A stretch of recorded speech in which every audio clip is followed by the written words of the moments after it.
আসসালামু আলাইকুম, সবাইকে কেমন আছেন?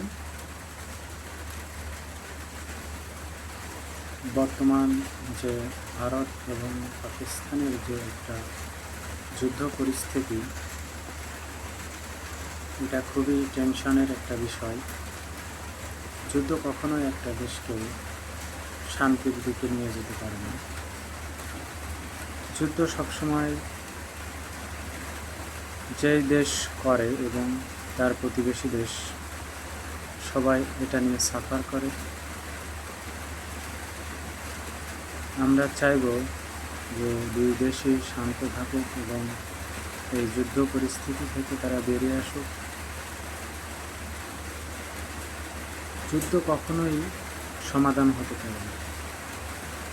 আলোচনার টেবিলে বসুক, তারা বিষয়টা নিয়ে আলোচনা করুক। যে একটা সন্ত্রাসী হামলা হয়েছে তার জন্য আমরা অবশ্যই নিন্দা প্রকাশ করি। বর্তমান পৃথিবীতে বসবাস করে এই সমস্ত জঘন্য কাজ এখনও যারা করে তাদেরকে অবশ্যই শাস্তির আওতায় আনতে হবে। তবে এক দেশ আর এক দেশের সাথে যুদ্ধের মাধ্যমে নয়। আমরা যারা এই যুদ্ধ নিয়ে উল্লাস করছি যে ভারত পাকিস্তান যুদ্ধ করছে, এতে আমাদের কি? আমাদের অবশ্যই ক্ষতি।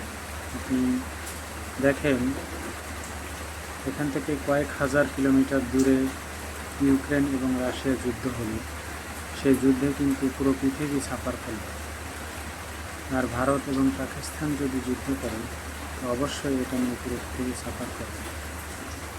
তাই আমরা শান্তির বার্তা সবার কাছে পৌঁছে দেব। যুদ্ধ থেকে যাতে তারা বিরত থাকে সেই চেষ্টা যারা বড় বড় ডিপ্লোম্যাট আছে, ইউএন আছে, জাতিসংঘ আছে, সবাইকে অনুরোধ জানাবো তাদের দুজনকে শান্ত করুন এবং দুই দেশকে যাতে আলোচনার টেবিলে বসানো যায় সেই একটা ব্যবস্থা করুন। যুদ্ধ পরিস্থিতি থেকে যেন দেশ দুটি বেরিয়ে আসতে পারে সেইগুলো করুন। আসসালামু আলাইকুম ওয়া রাহমাতুল্লাহ।